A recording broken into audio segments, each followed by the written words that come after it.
If your iPhone is running on OS 10 and you want to communicate with Siri without saying "Hey Siri" or pressing your side button, you simply want to type whatever you want to type to Siri and then allow Siri to respond. Then here, I'm going to walk you through how to add Tap to Siri option on iPhone OS 10.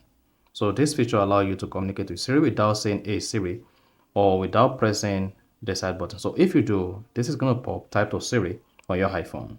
So if at the end of this you found this offer informative, please don't forget to like and then subscribe. Now, to add Type to Siri option on iPhone or OS 10, all you just need to do is go ahead and open the settings app on your iPhone. Now, once you open the settings app, scroll down the page, locate and click on accessibility. Then once you click on accessibility, on the accessibility page, you want to scroll down.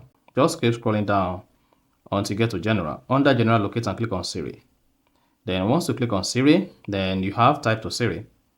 Go ahead, toggle that on. Then once you toggle that on, then you can now exit this page. Now, when next you want to use Siri, just go ahead, press the side button on your iPhone. Then you're gonna see Type to Siri pops. Then whatever you type here, Siri is going to respond. What do you want to say? You see that? Okay. So Cancelled. press the side button, then type to Siri, type whatever you want to type here, and hang on when it's click on done. Then Siri is going to respond. So that is basically how to add Type to Siri on iPhone. So if you found this offer informative, please don't forget to like and then subscribe.